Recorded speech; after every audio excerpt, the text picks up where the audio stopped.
On this episode of NorCal News Now, we're speaking with California State Assembly candidate Sonia Aery. I'm your host, Mike Richman. And I'm political strategist Aaron Haar. You are. Is that now accurate to the day? Yes, it is. Okay. My consulting days are taking a little break. Okay, but you're still strategizing. Absolutely. Okay. You're never going to stop that.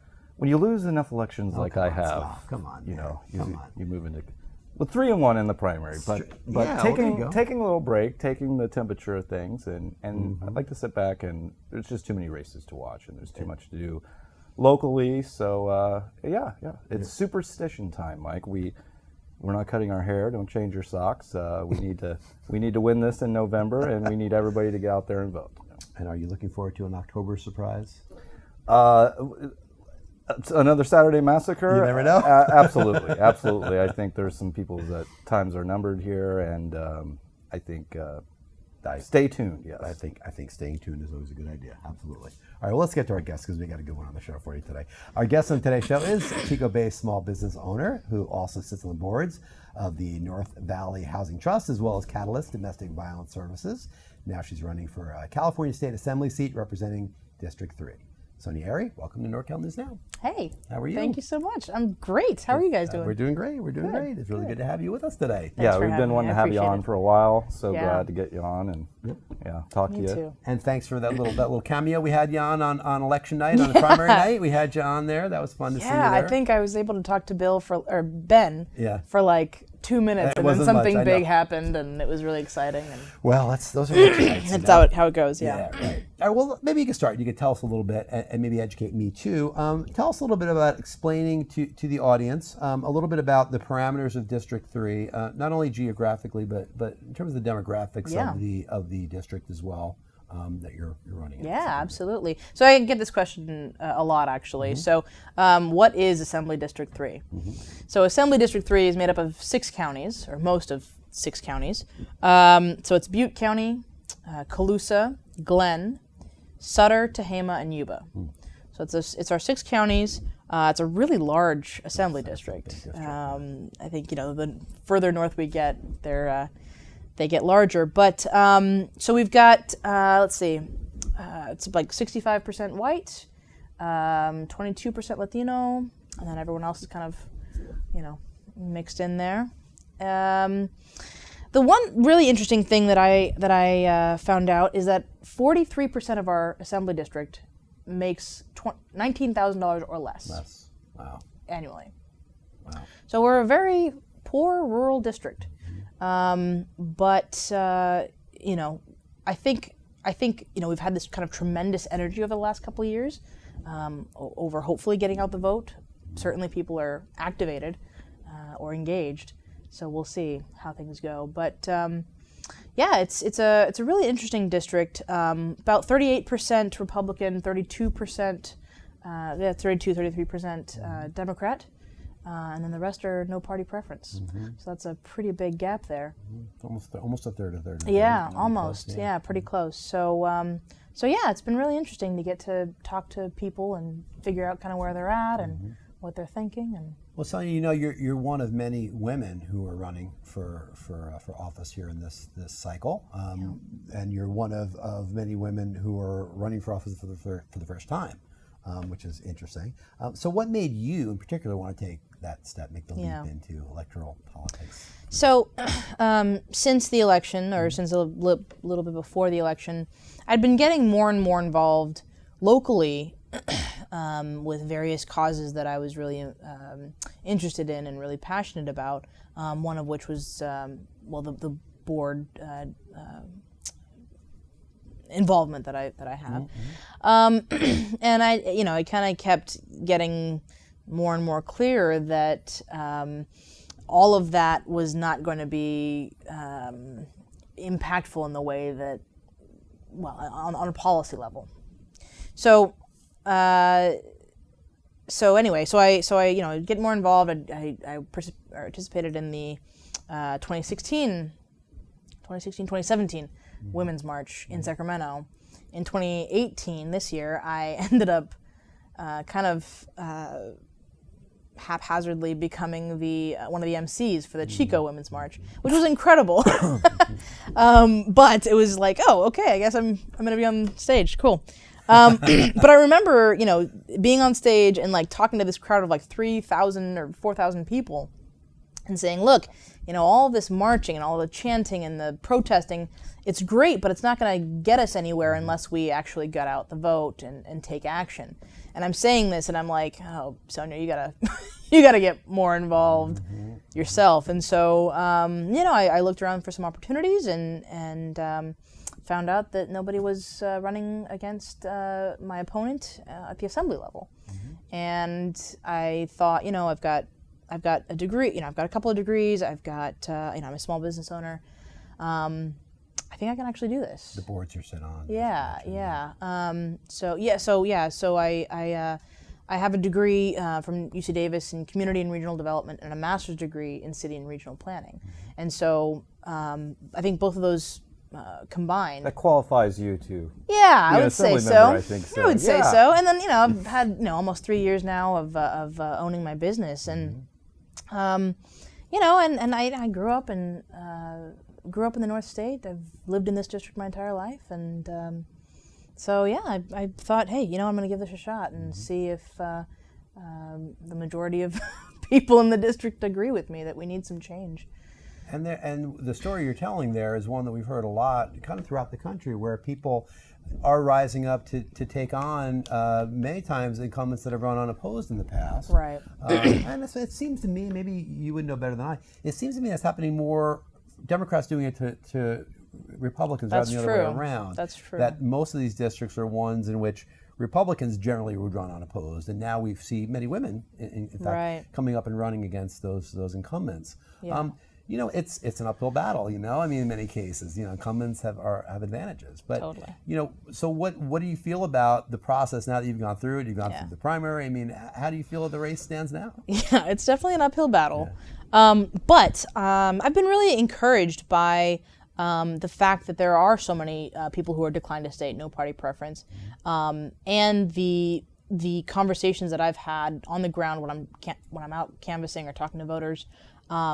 I've talked to a lot of people on both sides of the aisle who are ready for a change.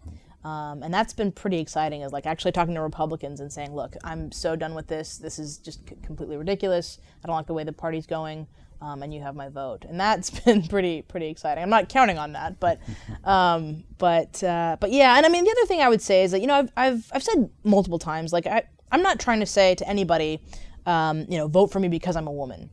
That has nothing to do with anything for me. I mean, representation matters, and it's good to see. There's never been a woman in this seat before. There hasn't been a Democrat since 1974. Wow. So certainly representation matters, but at the same time, I would say, don't just vote for me because I'm a woman. Look at my policy platform and tell me what you think. But yeah, I mean, we've had some really good conversations based off of the fact that I'm a first-time candidate. I think people are really excited about kind of this changing politics as usual. So we'll see how it goes. Yeah, it's a whole new world, and we need to throw your hat in there for the first time. Like you say, you've been involved in this world. You've certainly always been politically active, but I mean, to actually run, put yourself out there, it's a different whole different game. It's a different ball game. That's for sure. Yeah. I mean, the other part of it that has just been really eye-opening is the influence of corporations in politics is unimaginable. My opponent has, I don't know, some ridiculous amount of money right now. It's certainly over $700,000 at this point. And a lot of that is from corporations. And so when you have that kind of influence, you're not representing the people who work and live in the district, the working families who are here in the district. You're now representing AT&T and Monsanto and Chevron and Philip Morris. Monsanto yeah. So not just corporations. Yeah, not just the people. Yeah. Exactly. Yeah. Yeah, exactly. Yeah. So it's been very eye-opening. I've been learning a lot, but I've been enjoying myself. And you're, I've seen it on social media and stuff. You're becoming popular statewide, not just in your Yeah. district. It's some people thought? caught on early to your platforms. You've been endorsed by several groups, and you can name them. But I guess spurring into that, and seeing your opponent James Gallagher sits on one of the committees he serves on is the health committee. A lot of those non-party preference voters, and we see it in our own Democratic congressional candidate running here, Audrey Denny, who had a surgery and is getting killed with Recovery. almost bankrupt with medical bills, sadly. Yeah, And yeah. there's a huge sentiment growing in the populace about healthcare and about different issues Yeah. like that. So let's go ahead and talk about that and let's talk about your Sure. platform. Yeah. I think a lot of people are seeing that not only is Medicare for all cost saving in the long run, but it's just the right thing to do. I mean, when you see that 1 out of every 3, 1 or 2, I think it's 1 out of every 3 accounts on GoFundMe are for medical expenses. Yep. And I don't know if you guys heard of the story of the guy who started a GoFundMe for his insulin medication, came up really, really close, but short of it, and then passed away because he couldn't afford his medication. I mean, this is getting ridiculous. We are the wealthiest nation in world history, and we can't take care of our folks. Even India at this point, they've committed to providing health care for the poorest 500 million people in the country. Our country's about 330 million, right around there. We can easily do this. We can make it affordable. We can save money in the long run doing this. It's we've had study after study after study. It's like enough studies. We've done this. We've figured it out. When the Koch brothers are telling you it's going to save you money in the long run, it's going to save you money in the long run. Healthcare is really a fundamental, basic human right. I mean, it isn't something that In most countries, it is. Yeah. Well, yeah, it's not like it's not like you can Unfortunately. say, well, I'm going to choose to have health care. I mean, it's a basic. It's a like basic water right. or food. I mean, it's a basic human right. Absolutely. But it is also an industry, so it Yeah. kind of gets tied into that. And then, of course, you get insurance companies and doctors, and Right. there's all sorts of complexities to it. So Yeah. many times people will say, well, it's too complex. I mean, and you have to let the market sort it out because the government won't do it properly. The Yeah. government will only add more complexity to it. That's an argument you'll see on the right many times. I'm not saying I believe that, but that's an Right. argument that you'll hear. So what would be your response to an argument like that? Let the markets deal with it. Yeah, I mean, I see that, I get it, but at this point, we just have to join the rest of the world in getting this done. We have to be able to figure this out. As a small business owner, my costs will go down if we implement Medicare for all. Because it's not required for me to pay for my employees' health care, but I do it because I think it's the right thing to do. And also, selfishly, I want to retain good employees. And so if we eliminate that kind of incentive of business owners to have to pay for health care, and if we just kind of levy that among a large group of people, we're going to see cost savings. Making it more complex, I can't imagine. I mean, right now we're paying for it, and we're paying for it with our premiums, and we're paying deductibles and co-pays and out-of-pocket maximums, and still not everything's covered. Yeah, and it's going So, up. like, I have a friend, Annette. Yeah, exactly, it's going up. So my friend Annette, she injured her sciatica nerve. She goes to the doctor, and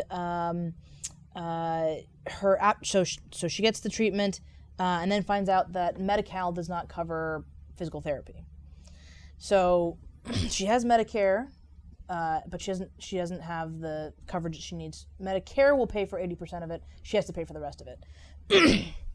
The doctors there tell her that people who have only Medi-Cal have to petition the state to get it paid for. In the meantime, how long does that take, right? Months. That takes months to get that approved. And the patient is kind of just sitting there suffering. I mean, and that, my friend is on a fixed income. She's done incredible work, but, who can afford? Now she has to take out money from her fixed income to deal with the 20% cost of her physical therapy. It's just, what are we doing? I mean, this is, she's in her 70s, I think. I mean, it's a basic human right. We can get this done. And these are the choices that, millions of people are making. Millions of families are making this. People with young kids are making choices about medicine or food. Right. This isn't propaganda. This isn't fake news. This is really happening out there. Right. in Yeah, the the world. whole Jimmy Kimmel, when his kid had to, when his infant, they had to make some choices about the healthcare for their kid, and then he's looking around the room and seeing other people who are dealing with the same thing who aren't, Jimmy Kimmel with national millions TV, of national And TV hosts. when you talk about poor districts like the one we're in, it behooves us to have a system that's more funded by the government, because with $15,000 you can't, how are you going to pay for a medical premium for a year on 19, $15,000? but yeah, so, yeah. 19. But what? And Right. I think it does behoove those voters to consider that, and consider the fact that have a lot more money in their pocket. And oftentimes the other side, they will talk about it's going to spur the economy. It's going to it's really going to what do they call it? It's going to stimulate the economy. It's going to really have a free gold market. rush in the economy. And undoing those burdens on families and people to the tunes of thousands of dollars, could really spur the economy. So Absolutely. From the other side. another part of health and healthy living is clean air, clean food, clean water. And your opponent is allowed. Well, he's pro hydraulic fracking. You're anti hydraulic fracking. He wants coal mines to come back and is pro mining. Pollution doesn't seem to bother him too much as far as cap and trade. He's against that, and those are some things you differ on. But another thing about healthy living is infrastructure, and Highway 70, which is also known as Death Alley in our district. What is it? 18 lives? As far as I know, 13 so far this year 13 alone. lives this year. So over a 10-year period, that could be 130 people. And your opponent wants to repeal this gas tax measure. Yeah. To me, that's putting people's lives and health in jeopardy. And it doesn't seem like their concern for infrastructure is where it should be. So, how would you go about doing things? I know they formed a committee and they have some funding going, but it's a little too late after some of the carnage that's happened on that road. Yeah, absolutely. Yeah. So as far as I know, it's 13 people, but that was a couple months ago that I last checked. So it might actually be more. 13 people, on one section of this highway that happens to be in our district. So people are constantly attacking us about, the gas tax, you're increasing the tax. Well, a couple of things, okay?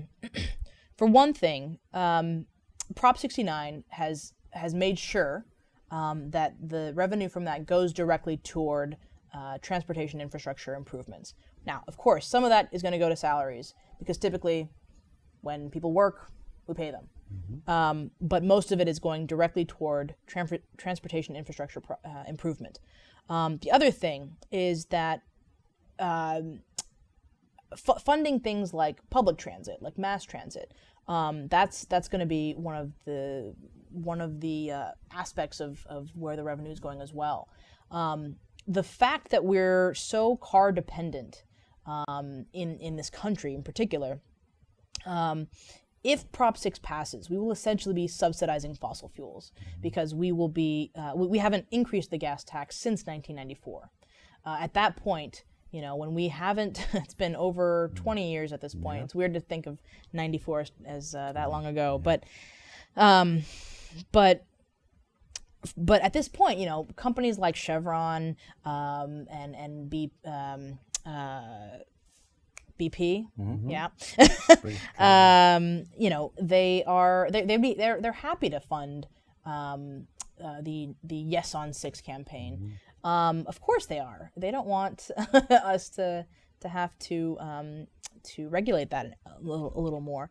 But if people are seriously still attacking attacking us on this, I would say, look, why don't you talk to the families of those 13 people and tell them why you're attacking me on this? It's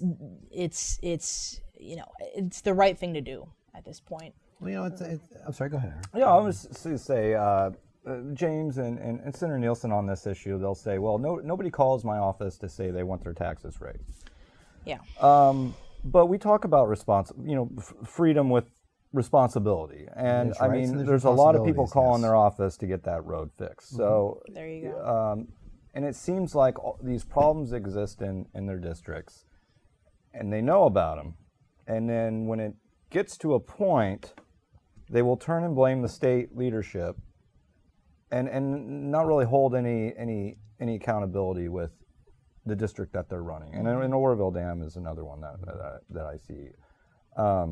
But just that responsibility it takes. We as a public have to decide, how do we want to be safe on our roads? Because I tell you, when I have friends or families or loved ones, even if I go to work and read there was an accident on 70 and somebody's, somebody maybe not be at work that day, I'm like, uh-oh, you don't think that's, Yeah. it's very worrisome. One of the most deadly roads in the country. And, Yeah, we're a tight-knit community up here, and it seems like we have that kind of like 6 degrees of separation. Like somebody that we know knows that person, and like in my job, every day I unfortunately hear about all the accidents and things like that, right? And so, it's the conditions of the roads are terrible. There's not a decent road in Chico, and when you see that the infrastructure improvements being made, you're like, all right, great, finally someone's doing something about this. But yeah, you're right. It seems like they know about these things and then they just are like waiting to blame the state. It's really detrimental too, because once cities like Chico, like small towns like Oroville, they approve their budgets for the future years, and so they have this revenue in there right now, and they say, hey, we're going to fix road A, road B, we're going to do this development, we're going to have this much money to fix the roads, and it's substantial. Chico, I think it's an extra $2 million from a $1 million budget to like a $3 million budget for roads. That gets our road progression to a sustainable point where in 10 years we could have some nice roads with that money. But cutting the legs off that money really cripples cities and small towns. And it's not just road repair, but like we just got like $8.5 million for a daily bus from Reading to Sacramento.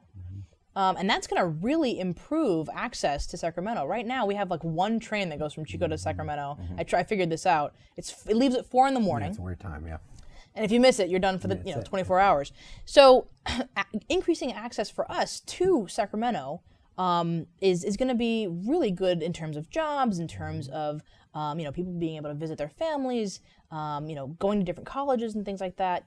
When you have an easier way to get home, it's a little bit easier to go out on a limb. But if Prop 6 passes, that bus is gone. What strikes me is this idea about what does government exist for? What's the reason for government? I mean, you could say that government exists either to help people or government exists to get the heck out of the way and let people have liberty, right, or their rights. But I mean, this idea that government should be as large as necessary or government should be as small as possible is always the axes that you hear politicians talk about. Well, can it be some combination of both, where you try to consider bloat, and there's always bloat in government, sure. I mean, then we should all be in favor of being more efficient. But we also need to not cut off our nose to spite our face and rob the money that is there, or reduce taxes so much that we can't pay for the things that we need as citizens. I mean, that should be our right. And I mean, however you think about corporations, I mean, there's no question that certainly on the federal level right now, corporations are preeminent and they get a lot of breaks because there's a theory, and I'll give the federal government the benefit of the doubt, the theory that there's this trickle-down effect, that it's not just about enriching the people that own those companies, but that they eventually will help the broader economy. I'll give them the benefit of the doubt. But that's the theories of government. That to me is why you're a Democrat or why you're a Republican. It really comes down to those kind of questions. Yeah. I mean, do you think about those types of things? Yeah, when you, absolutely. Did you ever flirt with Republicanism when you were younger and thought about? Well, I mean, no, but I mean, I get where I think it's healthy to have that kind of back and forth about too much government versus not enough. Yeah, it's absolutely healthy. We don't want to end up in a situation where the government is running our lives completely. That said, our government, as I understand it, is of, by, and for the people. And for the people means that we take care of the people. I see it as, a lot of us have gym memberships. You've got your gym has a bunch of different services. Maybe you don't go swimming, but your gym has a pool. Well, why are you paying your membership to, for pool maintenance if you don't use the pool? Well, it's so that everyone can use this thing, and maybe you don't play basketball, but you pay for maintenance of the basketball courts. I mean, you have to you have to invest into a system because we live with other people. We don't exist in a vacuum, It's always interesting to me when people say, like, oh, I don't want to pay for other people's benefits. Or it's like, well, how did you get here? Did you drive on a publicly funded road? Did you, I mean, it's interesting. Do you know you're subsidizing oil companies with yeah, their tax do you know? dollars? Yeah. Exactly. Yeah. So yeah, I mean, I get it. Like, I'm a small business owner. I don't want higher taxes necessarily. I want them to be used more efficiently. But I think that's kind of what's been lacking. Is that we're not holding our state agencies accountable enough. It's much easier to just say, oh, well, they're wasting money, and it's much easier to do that than to actually sit down at the table with them and be like, look, we can't, this is ridiculous. What's going on here? Why is it costing this much? Why are prices going up? Why, where can we save money here? Well, the founding fathers, Jefferson and Adams, they talked about, okay, let's not have government too much on the people. That's not going to be government's role. But government's role is going to be to protect people from the people and protect people from different things. So that is, where we're at right now. I mean, we are looking for protection from different sources and different avenues, and people need some help out there, especially working class people. And it seems like our district, the shift on leadership, and they never meant for these leaders to be in there so long or be so tied to special interest.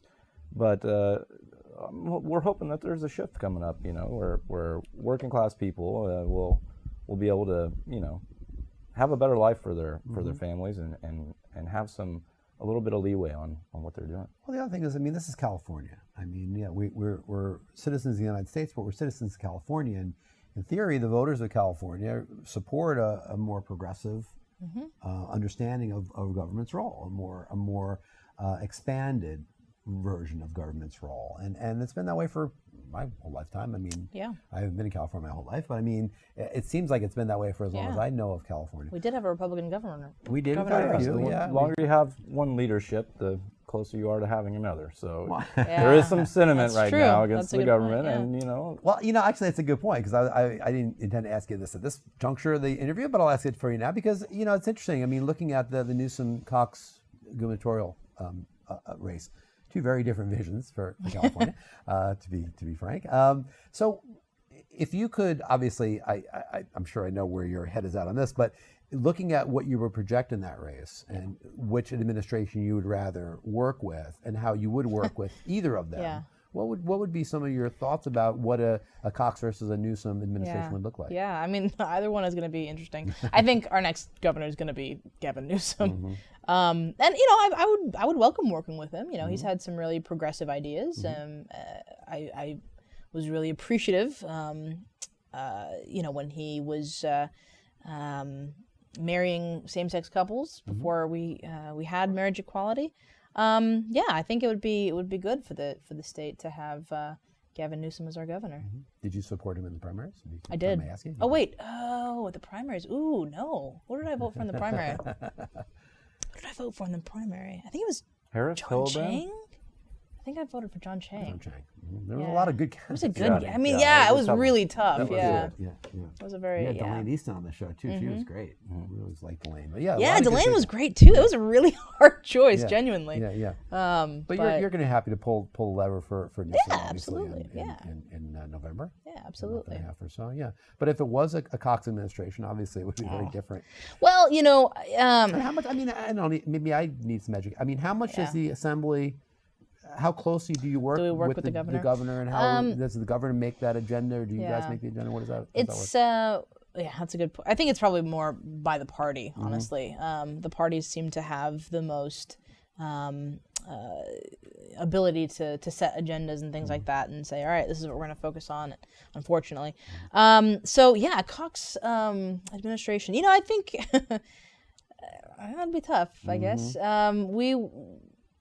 it'd be very interesting if we had a Democrat representing the North State under a Cox administration. That would be very interesting. It would be interesting, yeah. Well, I have this theory, and I think that it needs to be said that I think even Republicans in this district would be better off at this point having a Democratic elected, because the Republicans that they've had in place have basically, been at battle for so long, and the scars are real, and they're just not at a place where they can get, bipartisanship stuff done. And I really think that we'd be better off having someone that can have a seat at the table, that can, knock on doors and explain the situation up here, the paradox of plenty that we talk about. Talk about a lot, yeah. And so I think the strategy to move to a separate state or something like that is really, really quitting, and it's just sort of a money scheme on one. It's a great money scheme on one guy's hand. So, and we saw that with the Silicon Valley guy. I mean, let's put a proposition. That guy made tons of money in donations for an idea that was never going to happen. So, but to get some leadership here that can work with the state party in power and start changing the tide to get some funding up here and some redevelopment. Yeah, I don't know. I mean, I'm of kind of two minds with it. I mean, I think that if there were a Cox administration, it would seem to me that there'd be loggerheads. I mean, it really would not get done. There'd be a lot more gridlock. Yeah. And I don't know that much of anything would get done. I mean, again, I think all of us at this table would consider ourselves to be on the more liberal side of the system, and certainly I am, speaking for myself, happy to see a more progressive agenda move forward with a Gavin Newsom versus what we would have, which would be, I would imagine, an obstructionist assembly if Cox were in power, because it would be a Democratic controlled assembly and Senate as well, right? And Senate, So it would be We did pass major environmental reforms under Schwarzenegger, and it's but Schwarzenegger wouldn't be a Republican today. And yes, and very different Arnold Schwarzenegger than John Cox, but So there's a lot of issues. There's so many issues to talk about. I mean, and there's one that I thought was really interesting, that this idea of how you protect school kids from violence. And your opponent is a supporter of this idea that you should have armed guards at all schools. I shouldn't chuckle. I mean, that's a legitimate proposal that many people are putting out there. You have a different idea. You think there should be support at schools, but you don't think that there should be armed guards. Right. Yeah. I mean, this is based on, I think a lot of people who want that who want armed guards in every school have this idea that, this is infringing on my freedom. To me, I think the more important thing when we're talking about schools is the freedom of these kids to go to school without fear of gun violence. The solution, my platform on this is, I've said many times, is the solution to gun violence in schools is not putting more guns in schools. If we can find the money, which thankfully that his bill did not, go through. I can't remember which committee it failed in, but anyway. if we can find money to put an armed guard or a resource officer in every school, we should absolutely be able to find money to put a mental health professional in every school. Not to say that this is a mental illness issue. This is not a mental illness issue. This is what I like to say is that nobody dies because people own AR-15s.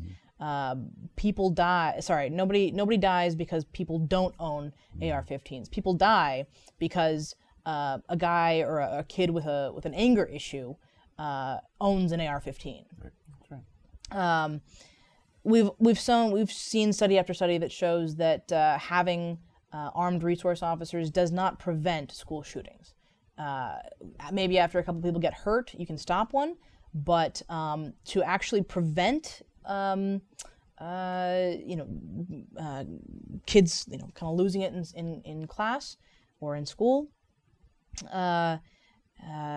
these kids need a safe adult to talk with and to process the feelings that they're feeling of hatred or anger or, this girl won't go out with me or whatever. Yeah, being bullied.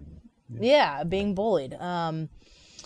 So yeah, I don't think that putting more guns in schools is absolutely is at all even close to the right way to go on that. Do you think it desensitizes them to it too? Do you think Exactly. seeing it and Well, I want to go, kick Bobby's butt, after school, but Mike tells me, well, you're going to need a gun to get through the guard so you can go kick Yeah, Bobby's butt. yeah.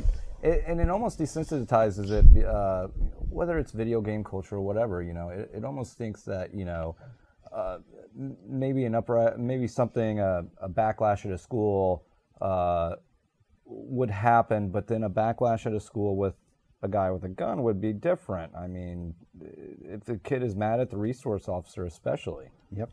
Well, what I see happening is the other way around. Is a resource officer losing their temper, And and it's happened. Yeah. It's happened, and it's the more common scenario is where you have a teacher or a school resource officer or whatever getting angry or fearing for their life. Now, what kind of message is that sending? Particularly, let's be real about this, to Black and brown kids. What kind of message is that sending? Walking into a school environment where they're trying to learn, to see armed guards at their school, when we're constantly seeing images of Black and brown kids getting killed by officers in whatever situation, but nothing being done about that. Yeah. So that's where I see the more common issue that's going to happen is having guns in schools. That increase in school violence you're going to see is going to be people with guns hurting intentionally or unintentionally Black and brown kids at a much higher level. And I have nothing. much higher rate. I have no research to back this up. It's only my opinion, which could be totally wrong. But I feel like it almost helps to, in some way, emphasize like an incarceration culture. Exactly. Where you have, where you have, You're course, now we need to be bringing the prison guarded. to the Yeah, school. right. Forget the school to prison pipeline. It My almost doesn't feel like goodness. me protected. It feels like I'm maybe the risk, and they're Right. guarding against me. Right. I need to be careful. Right, I need to be careful, which is not a good idea No. for kids to have when they're trying to go to school and Absolutely study at all. And the thing you mentioned about having a mental health professional there, it's not just the kids that are at such great risk. It's just kids that are having your normal everyday risks. Absolutely. Parents are having problems and they're maybe breaking up, or maybe they're having a crush on somebody, and stuff that won't escalate necessarily to that level. But I certainly had plenty of people in my younger years that just was a great adult to talk to that helped me with some stuff. So Yeah, absolutely. too. I mean, what we've seen in the previous massacres that we've had, it's been a young person who is dealing with feelings of hatred, of being offended and wanting to get some sort of justice. They're trying to seek some sort of retaliation against whoever has offended them. And that kind of that's not a mental illness. That is a range of human emotion. So people kind of try to pivot this to, oh, this is a mental health thing. It's not. In fact, people with mental health or mental illness, I guess, are actually more often the victim of gun violence. So it's absolutely not that well. So actually, I want to pause for a second because I feel like what people are going to hear is that Democrats want to take everyone's guns away. That's absolutely not the case. I don't know a sane North State Democrat who wants to take everyone's guns away. Mm-hmm. All we want is for people who have criminal backgrounds, people who have backgrounds in domestic violence issues, people who have these serious anger issues, to not have access to weapons of war. Let's face it, an AR-15 is not used for hunting. You know, these are weapons that are designed to kill as many people as possible in the shortest amount of time possible. That is what we're hoping for. And this idea that we just want to take everyone's guns away, that's not true. I mean, come on. I mean, we should all own. I mean, the Second Amendment is the Second Amendment of the Constitution of the United States of America. I mean, yeah. it's beyond settled law. It's enshrined in the fabric of the country. It's not going anywhere. It's not going anywhere. What I would argue is that what we're working with is Justice Scalia's interpretation of our Constitution. It's not just that everyone gets to own bazookas and grenades and stuff like that. That's already been a settled under the Heller case. Mm-hmm. You know, the idea of this well-regulated militia, it's regulated, mm-hmm. you know, by the government. Mm-hmm. You know, so no, I don't think that. You know, our Constitution has anything to do with just giving everyone access to guns. Well, there's obviously sane limits. There's got to be, because I mean, you have the case of the guy in Texas, was it, who's now fled the country, who is 3D printing these guns and has the plans for 3D printing guns, and he's selling. And that has been made very clear. It's not going to be legal. It should not be legal, and they're untraceable. I mean, it's ridiculous. It's ridiculous. But I mean, that is a logical. Most people, I would hope, would look at that and say, logically, that shouldn't be legal. Right. There's no way to trace it. There's no way to. Obviously, there's boundaries here to what is. And there's a line, and you know, I get it. You know, there's a line between a hunting rifle and an AR-15 or an AK-47 or whatever. We have to find that line and just be very, very clear about it. You know, we can't. Be giving these guns to people with criminal backgrounds and anger issues and domestic violence issues. It's real. The political will from the people are there. I mean, overwhelmingly, people want to ban assault rifles. Mm-hmm. Overwhelmingly, people want to not have bump stocks produced to make a weapon of war. And you know, it gets back to leadership and what kind of leadership we have, and why we can't get things passed. So I think part of it is these loopholes get created by NRA lobbying. Mm-hmm. And a lot of people, NRA actually, they like to say that, we represent the American people. No, they don't. They represent less than 2% of the American people.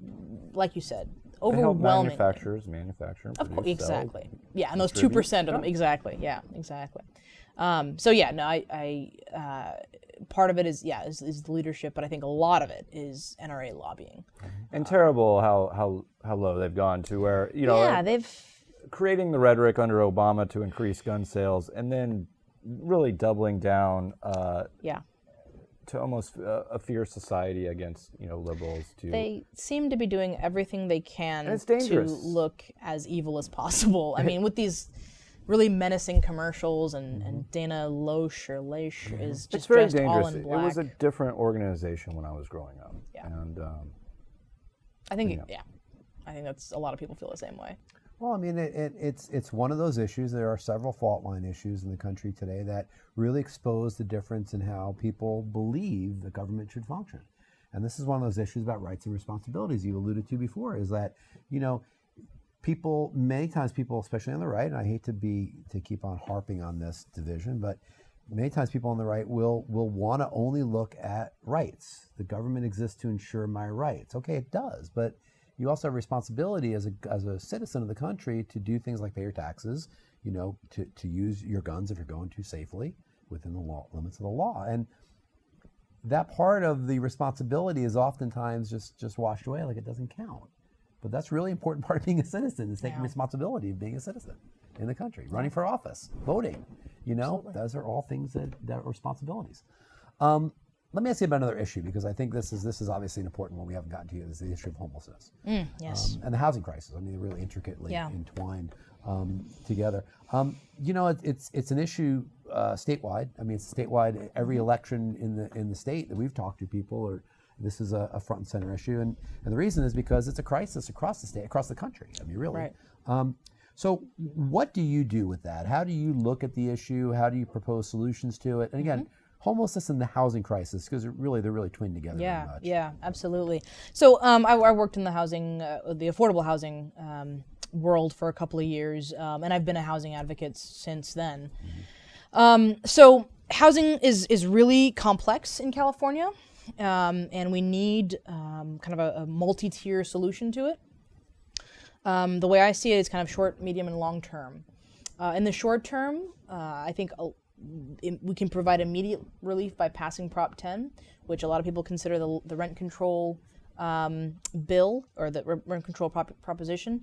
I don't really see it as that. I see it as the local control proposition, because you're then giving, at that point, you're giving cities and counties the control, or the ability to regulate rental prices in their boundaries. So what's going to be appropriate for us in Chico or Yuba City or Marysville is obviously not going to be appropriate in San Francisco or LA or Sacramento even.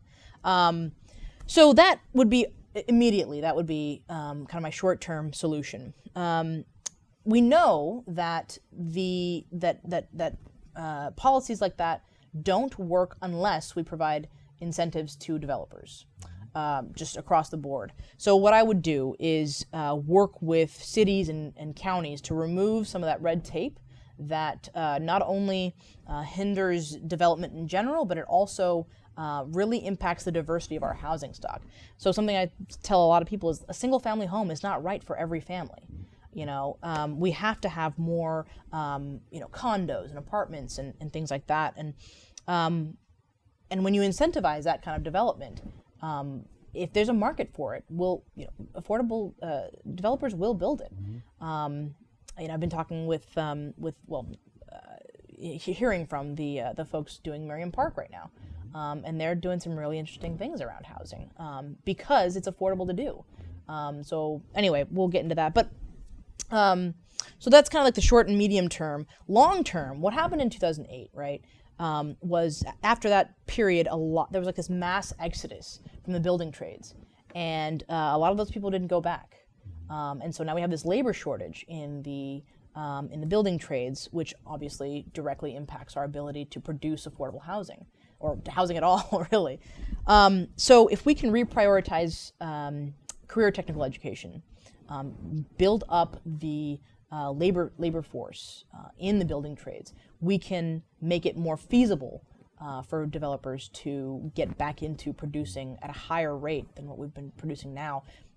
Butte County alone, our vacancy rate is like between 1 and 1.5%. I mean, that's ridiculous. So we've got the fund. We've got things like Section 8 that are great programs, but no one can find a landlord that'll take their voucher. Right. When you've got so much, saturation in the market. Yeah, so few openings. Yeah. Exactly. So yeah, that's kind of my short, medium, and long-term plan on how to fix housing in California. No big deal. and done. And just in case anybody missed it, this is a Democrat who is in favor, in a certain sense, absolutely, reducing absolutely. some regulations. Yeah, Let's absolutely. Get that out there. Within reason, of course. Yeah. Yeah, absolutely. We got to actually get things done. Yeah. When I first moved here, they said, I know of a mother-in-law studio. And I said, what's a mother-in-law studio? And, it's a little shack in the back of the place,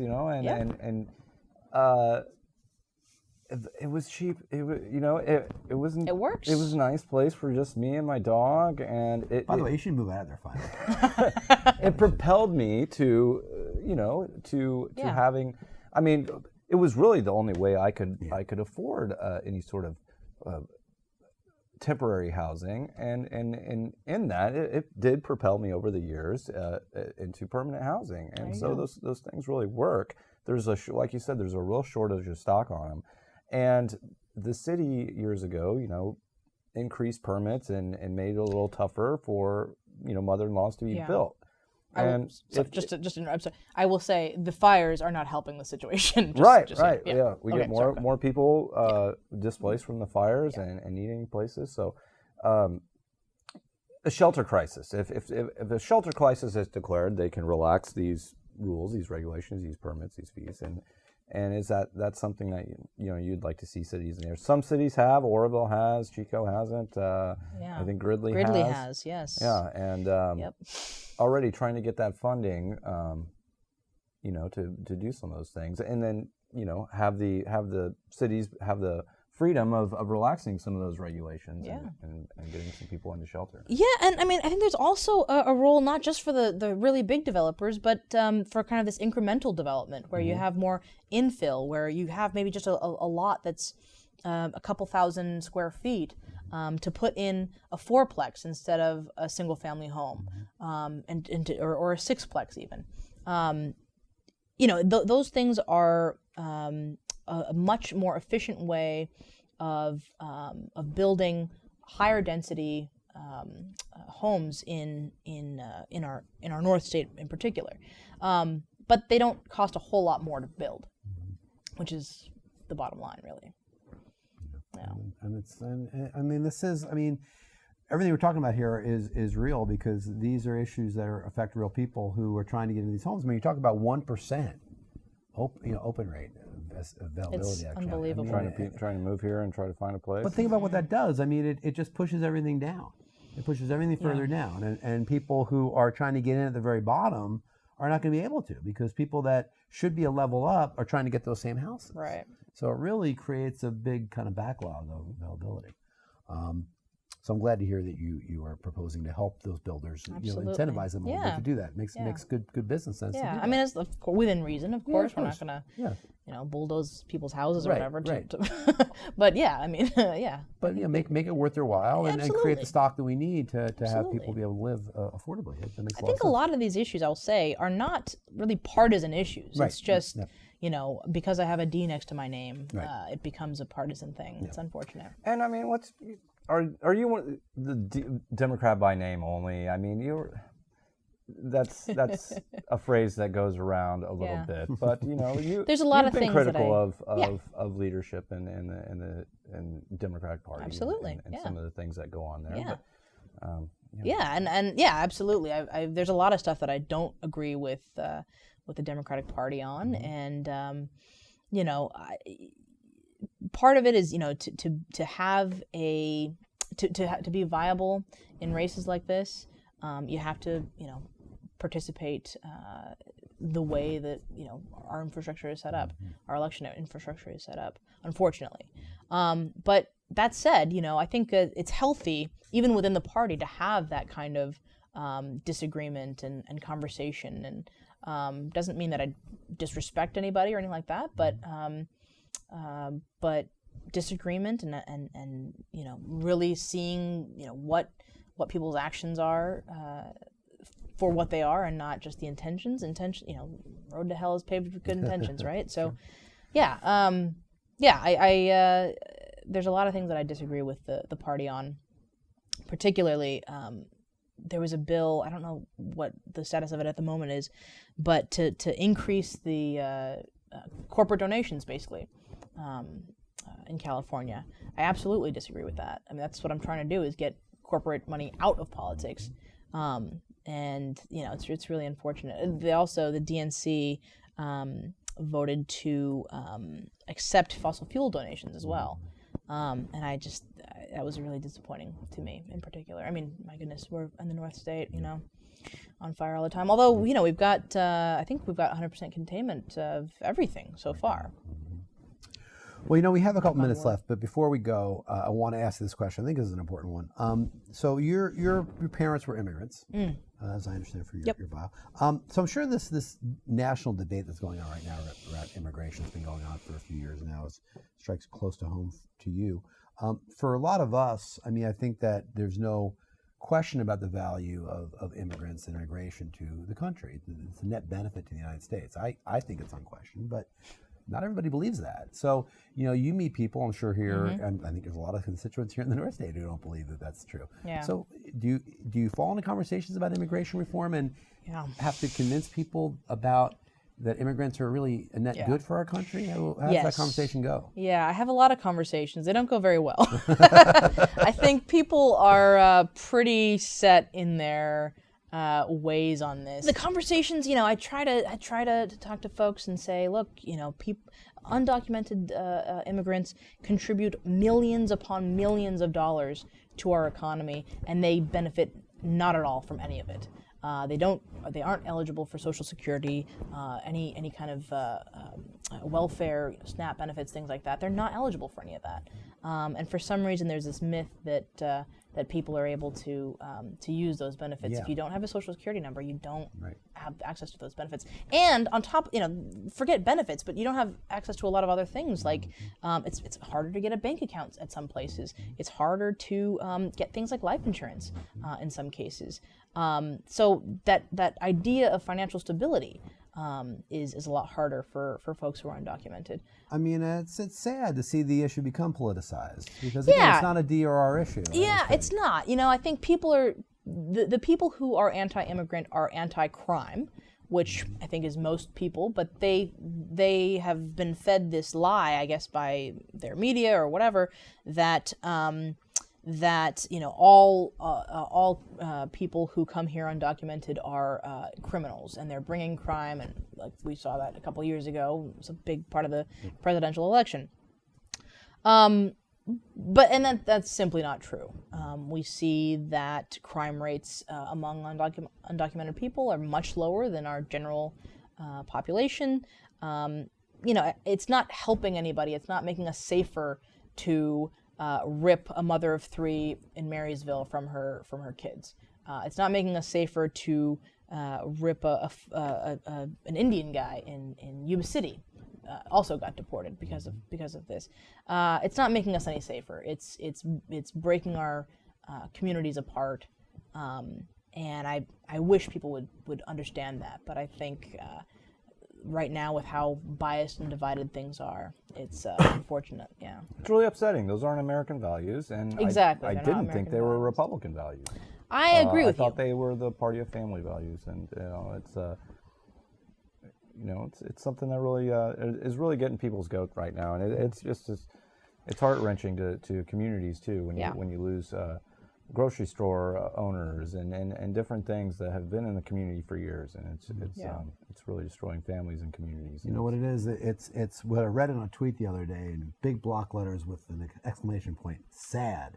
Mm-hmm. Yeah, it is. From our president. I mean, those are the type of leveraging. I mean, that we're seeing. Yeah. I mean, it's they're trying to leverage a will for But the fact is the Republicans have talked immigration reform for 25 years, and they consistently don't do it when they're in power. Yeah, well, it's high time, but I think those are a lot of the Republicans that are deciding to vote for me this year. Honestly, they're so sick of the kind of vile, rhetoric that's just been kind of being spewed from the White House, unfortunately, that they're like, I'm done. Yep. This is getting too much. Well, you're a very inspiring person. You've inspired a lot of people on your campaign, and you're a lot of fun to be around, and you're just a great soul to have on the show. Really nice to say. Thank you. We really thank you. I've really for had a good joining time. us. Yeah, thank you so much. You did a great job. Wonderful job. Well, that is our show, everyone. We want to thank again Sonia Aery for joining us on today's show. Don't forget, all of you out there at NorCal News Now, we're available wherever you download your podcast, so check us out and subscribe. We can also be found on Facebook at NorCal News Now, where you can post your comments and suggestions for upcoming podcast topics and guests. So thanks to you all for listening in. We'll be back at you soon with another big episode of NorCal News Now very soon.